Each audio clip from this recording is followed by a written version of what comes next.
كل نفس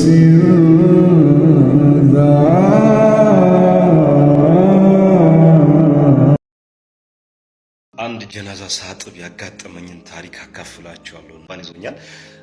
ሐቂቀተን ስለ ጀናዛው ደስ የሚል ነገር ስለሆነ ምነግራችሁ እንዲህ።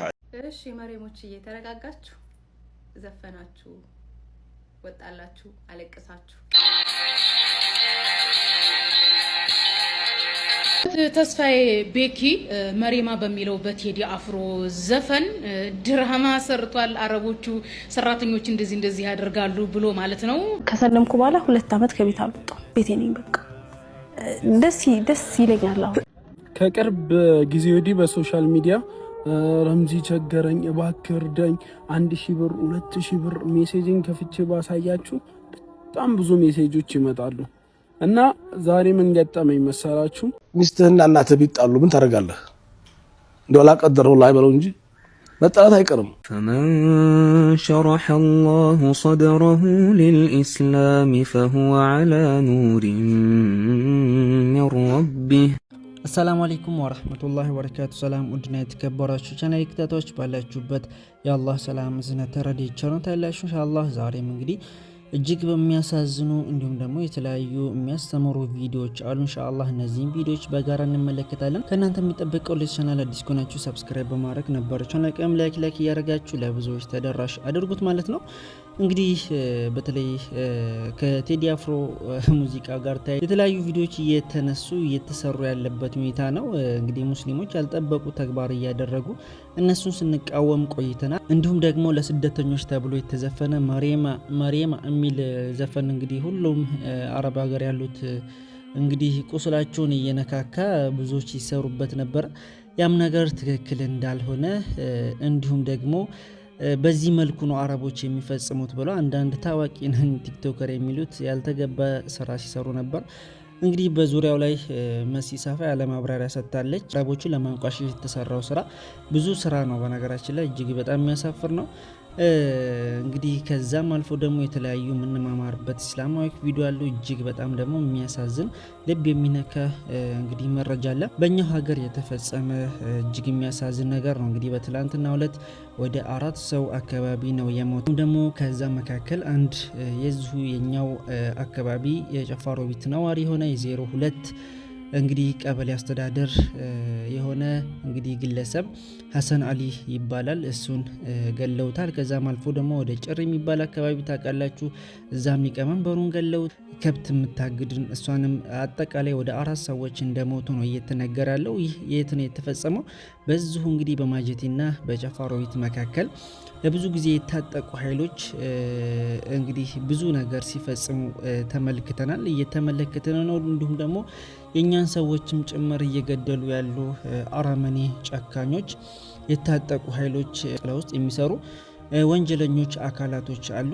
እነዛ ነው እንግዲህ እርምጃ የወሰዱባቸው ሰላማዊ ሰው ላይ ነው። በነገራችን ላይ ምንም የማያውቀው ህዝብ ላይ ነው እንግዲህ ተኩሶ የገደሏቸው ማለት ነው። 930 አካባቢ ከብቶችን ነርተዋል። ወደ ማጀቴ የሚኖሩት አማራ ወይም ደግሞ የታጠቁ ኃይሎች የሚባሉት ማለት ነው። እነሱ ናቸው የነዱት። ከብቶችንም አልመለሱም፣ ሰዎችንም ገለዋል። እጅግ የሚያሳዝን ነገር ነው። ለማንኛውም ዛሬ ተቀብሯል። ይህ በምስሉ ላይ የምትመለከቱ ነው። ኢና ሊላሂ ወኢና ኢለይሂ ራጂዑን። እጅግ የሚያሳዝን መረጃ ነው። አላህ የጀነተል ፍርዶስ ያድርገው። ለቤተሰቦቹ ደግሞ አላህ ሶብርን ይስጣቸው፣ ይለግሳቸው እና የሚመለከተው አካል ይህ ነገር እስከ መቼ ነው? ንጹሐን በተደጋጋሚ የተገደሉ ምንም የማያውቁት ህዝብ እየሞተ እንዲሁም ደግሞ ንብረት እየተወሰደ እስከ መቼ ነው? የሚመለከተው አካል ንብረቱን የተወሰዱትን 930 አካባቢ ከብቶች ናቸው። እነዚህ በብር ቢሰሉ ኦቨር ናቸው፣ ለቁጥር ያዳግታሉ እና እነዛን ማስመለስ ይኖርበታል። እንዲሁም ደግሞ ዘላቂ ሰላም ሊያመጣ ይገባል። የሚመለከተው አካል ይህን ነገር ሊሰራ ይገባል ብዬ አምናለሁ እና ለማንኛውም ለሟቹ አላህ ይዘንለት እያላችሁ የተለያዩ የምንማማርበት ቪዲዮ አሉ። እነሱን በጋራ እንመልከት። አንድ ጀናዛ ሳጥብ ያጋጠመኝን ታሪክ አካፍላችኋለሁ። ነገር ግን 200 ሺህ ስሞላ ነው የምነግራችሁ ብያችሁ በሰራሁት ቪዲዮ የወንድማችን ሙሳብ እንዲሁም ሌሎችም ጓጓን ንገረን ስትሉኝ ነበረ። አልሐምዱሊላህ ሽኩር ለአላህ ምስጋና ለእናንተ የሚገባው አካውንቴም 200 ሺህ ገብተናልና ዛሬ ታሪኩ ነግራችኋለሁ። ለድምጽ ጥራቱ ይቅርታ ጠይቃለሁ፣ ትንሽ ጉንፋን ይዞኛል። ሐቂቀተን ስለ ጀናዛው ደስ የሚል ነገር ስለሆነ የምነግራችሁ ስነግራችሁ ለራሱ ደስ ያልኩኝና እየሳኩ ነው የማካፍላችሁ። ቀጥታ ወደ ታሪኩ ገባለሁ። ከዛ በፊት ግን ይህ ቪዲዮ ሼር፣ ኮፒ ሊንክ፣ ሪፖስት ዲዩቲ ያደርጋችሁ ብዙ ሰዎች ጋር እንዲዳረስና ለሀይር ስራ ሰበብ እንድትሆኑ እፈልጋለሁ። ያው የዚህ ጀናዛ የምነግራችሁ ታሪክ በእናንተም እንዲያጋጥም ደግሞ ሀይር ስራ መስራት የምትፈልጉ ሰዎች ካላችሁ ባዮ ላይ ትሄዱና አቅማችሁ አነሰ በዛ ሳትሉ ትሳተፋላችሁ ኢንሻአላህ። አልሐምዱሊላህ አንድ ጀናዛ ከሆስፒታል መጣ። ልክ እንደመጣ ያው የምናደርጋቸው ነገሮች የምናዘጋጃቸው ነገሮች አዘጋጅተን ወደ እጥበቱ ልንሄድ ያው ልብሱ ማወላለቅ ጀመረ። በቃ እንደተለመደው ልባችን ይደነግጣል፣ ተጨንቋል። ብቻ ምን አይነት ይሆናል የሚለው ነገር ፈርቻለሁ። ያው ከሆስፒታል የመጣው ፊቱ ተሸፍኖ ታሽጓል። አልሐምዱሊላህ ልብሱን አወላልቀን ከጨረስን በኋላ አስተንፍሰን ፊቱ ላይ የታሸገውን ነገር ስናነሳ ይህ ጀናዛ በጣም ነው የሚያምረው፣ ጽድት ያለ ነው፣ በጣም ነው የሚያምረው ወላሂ። ከዛ ጀናዛው ፊቱ እየሳቀ ነው፣ ጥርሱ እንዳለ ይታያል። በጣም ነው ደስ የሚለውና አልሐምዱሊላህ አጠብነው። ከጓደኛዬ ጋር አወራን። ማሻአላህ ይሄ ጀናዛ እንዴት ነው የሚያምረው ምናምን ነገር ብለን በጣም ተደሳሰትን። ከዛ አንድ ሰው ነበር እዛ ጥርሱን አየው። ከዛ እንዴ ከሆስፒታል እንትን ስላላሉት ነው እንዴ ጥርሱ ያልተዘጋው ለምንድን ነው ይላል። ከዛ እሱ አይ እኛ እናስተካክለዋለን፣ ቆይ ትንሽ ጠብቀን አብሽር ምናምን ነገር አልኩት። ያው በውስጤ ደግሞ አይ አንተ ታሪኩን አላወቅም፣ ይሄ ሁስነል ሐቲማ ምልክት ነው። አላህ ደግሞ ምን እንዳሳየው አላህ ነው የሚያውቀው። ብቻ አጠብን ጨረስን። ከፍነው ወደ መስጂድ አስገባን። ተሰገደበት፣ ተቀበረ። ከተቀበረ በኋላ ያው ከመቀበሩ በፊት አንድ ሰው ያወራል። ሰው ከሞት እንደዚህ ነበር ያወሩ የለም። አንዱ መጣና ለጓደኛ የሚኖረው የአላህ ሰው ነበረ መሰለሃል፣ ወላሂ ከተራበ የሚያለቅስ ሰው ካልጠገበ የማይበላ እንደዚህ አስታራቂ የነበረ ሰው ነበር አለ። በጣም የሚገርማቸው የኡድህያ ካረደ በኋላ አካባቢው ላይ ምስኪኖች፣ አቅመ ደካሞች እንዲሁም አይታሞች፣ ችግረኞች ካሉ እሱ ራሱ ካረደው ነገር ይዞ አዙሮ አከፋፍሎ እንጂ ለቤቱ አያስገባም ነበር አሉ። ሱብሃንአላህ ተመልከቱ። አላህ ደግሞ ያ ስራው ተቀብሎታል። እዚች ዱንያ ላይ እያለ አላህ የሆነች መልካም ነገር አሳይቶት እየሳቀ ወደ አኺራ ወስዶታል። እዛ ግን ምን ሊጠብቀው ይችላል? ተመልከት ወንድሜ፣ አንተ ዛሬ የምታደርጋቸው መልካም ነገሮች ቀላል ነገር መስሎ ሊታይህ ይችላል። ነገር ግን ነገ የአኺራ ቤትህ ሊያስተካክልልህም ደግሞ ይችላል። እኔ በጣም ስለተደሰትኩበት ያው እየሳቀ ጀናዛ ሲታይ በጣም ነው የሚያስደስተው። እኔ እስካሁንም ድረስ እሱ በመሐደም በጣም ደስተኛ ነኝ። አልሐምዱሊላህ ረብል ዓለሚን። ያው አላህ ሱብሓነሁ ወተዓላ እሱንም ጀነቱል ፊርደውስ ቀብሩ ኑር ብርሃን አላህ ያድርግለት፣ ቀብሩ በአይኑ ልክ አላህ ያስፋለት፣ እኛንም ሀቲማችን ያሳምርና። ቪዲዮ ሼር፣ ኮፒ ሊንክ፣ ሪፖስት ዲዩት ማድረጉ እንዳይረሳ። ከዚህ የበለጠ ደግሞ በጣም የሚያስደስቱም ገጠመኞች አሉ። ጊዜውን እየጠበቁ ወደ እናንተ ይመጣሉ። ግን ላይክ ያደረጋችሁ ተከታተሉን። አላህ ይጠብቃችሁ። ሰላም አለይኩም ወራህመቱላሂ ወበረካቱ።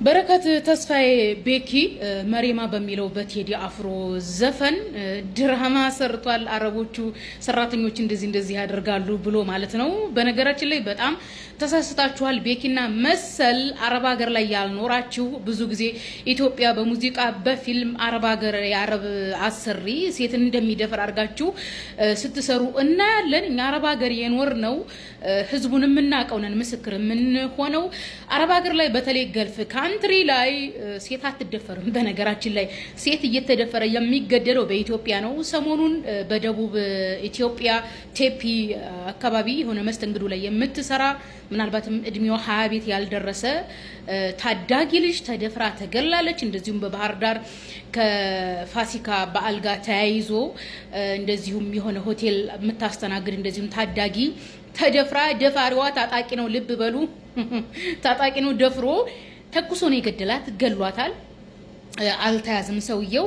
ኢትዮጵያ ውስጥ ነው እንደዚህ አይነት እየደፈረ የሚገድል ወንድ ያለው እንጂ አረብ በጣም የተከበረ ህዝብ ነው። ያኒ አረብ በባህሉ ያኒ ሙስሊሞች ስለሆኑ ለነሱ እንትልል ብዬ ሳይሆን የአረብ ባህሪና በተለይም የገልፍ ካንትሪ ባህሪና የአፍሪካውያን ባህሪ በጣም የተለያየ ነው። አፍሪካ ህዝቡ ኢትዮጵያ ውስጥ አንድ ህዝብ ስለሆነ እንተዋወቃለን። ወንዱም ሴቱም መጠባበስ ጀስት የምንድነው የሰለጠነ ባህሪ ተደርጎ ነው የሚወሰደው። መጠባበስ የሚባል ነገር ራሱ የለም አረብ ሀገር። ክብር የሚባል ነገር አለ፣ ነውር የሚባል ነገር አለ። ይሄን ነገር ያልጣለ ያረሳ ማህበረሰብ ነው። በተለይም አረብ ሀገር የምትሰራ ሴት በሽተኛ ወንድ ካላጋጠማት፣ እብድ ወንድ ካላጋጠማት፣ ምናልባት ከጤና ችግር ጋር ካልሆነ በስተቀር አንድ የአረብ ወንድ ሰራተኛውን ምንም አያደርግም። ምናልባት እሷ በአይኗ ቀላውጣ ካልጋበዘችው በስተቀር። በተለይም እኔ የአረብ ወንድ ማለት ነው የአረብ ባህላቸው በጣም ከሚገርመኝ ነገር አንድ ሴት አግብቻለሁ ባለትዳር ነኝ ካለች አይነካም። እኔ በጣም የሚገርመኝ ነገር ማለት ነው አግብቻለሁ ያለችን ሴት አይነካም። ታውቃላችሁ? ምክንያቱም ሴት ርስት ናት። አግብቻለሁ ካለች የዛች ባለቤት አላት። ባለቤት ያለውን ነገር መንካት በአረብ ዘንድ እጅግ ነውርና ጸያፍ ነገር ነው። ገልፍ ካንትሪስ የወንጀል ሪፖርት እዩ። መጀመሪያ ሀገራችሁ ላይ ለሚደፈሩ ኢቭን ኧረ በባህር እንሄዳለን እያሉ በሊቢያ አጋቹ ራሱ ኢትዮጵያውያኖች ናቸው አሉ። እያገቱ እየቀጠቀጡ ገንዘብ የሚያስከፍሉት የመን ላይ የሚያግቱት የሚደፍሩት ዲቃላ የሚያስወልዱት ራሳቸው ኢትዮጵያውያኖች ናቸው። በመጀመሪያ የኢትዮጵያ ማህበረሰብ ይብል ሰራተኞቹ ራሱ ማለት ነው። ሁሉም አልልም ያኒ ሁሉም የሚለው ይሄ የማህይማኖች አስተሳሰብ ነው። የሃይማኖትም ሆነ የብሔርም ሆነ የቀለም የለውም፣ ጻድቅ የለውም። ከሁሉም ሚሳሳት አለ። ነገር ግን ኢትዮጵያ ውስጥ አፍሪካ ውስጥ የሚደረገው ይሄ አላደለ ዝንጀሮ ሶሳይቲ በአረቡ ዓለም የለም። አብረናችን ነው የምንኖረው እና ተከብሬ እኖራለሁ የምትይ አረብ ቤት የምትይ ሰራተኛ አግብቻለሁ ብለሽ ተናገሪ። ባታገቢም ማን ይሄን ሁሉ አመት ሰራ አግብቻለሁ ብዬ ነው የምሰራው። ኦኬ። እና ምንድነው ሰዎቹ ራሳቸው ሴቶቹ ባይናቸው ወንዶቹን ያረቦቹን ወንዶች ካላማገጧቸው ካላማለሏቸው ወንድ አረብን በለው ማንም ፊት ካልሰጠው ባይን ካልጋበስከው ቅርብ ባይል ማጠገብህና እንኳን አይደለም አረቦቹ ሊነኩ ቀርቶ አረቦቹን ያባለጉ ያፋሰዱ ያሉት አበሾቹ አፍሪካውያኖቹ ናቸው። በተለይም ኤአይ ከመጣ በኋላ የሚሰራ ድራማ ላይ የውሸት ድራማ ከአረብ ልጅ ጋር ፍቅር ብንጀምር ምን ችግር አለው? የአረቡ ልጅ ብንጠብሰው ምን ችግር አለው? የማዳሜን ባል እንዲላረገው ነው የማዳሜ ልጅ እንዲላረገው ነው የሚል አይናውጣ ኢትዮጵያውያን ሸቃሎችና ሰራተኞች የማዳም ቀመሞች አሉ በነገራችን ላይ እና አረብ እንደውም አረቡን እያበላሹ ያሉት ይሄኛዎቹ ናቸውና እባካችሁ እንደዚህ አይነት ጭፍን አመለካከት ይቅርባችሁ ለማለት ያክል ነው። ከቅርብ ጊዜ ወዲህ በሶሻል ሚዲያ ረምዚ ቸገረኝ እባክህ እርዳኝ 1000 ብር 2000 ብር ሜሴጅን ከፍቼ ባሳያችሁ በጣም ብዙ ሜሴጆች ይመጣሉ እና ዛሬ ምን ገጠመኝ መሰላችሁ?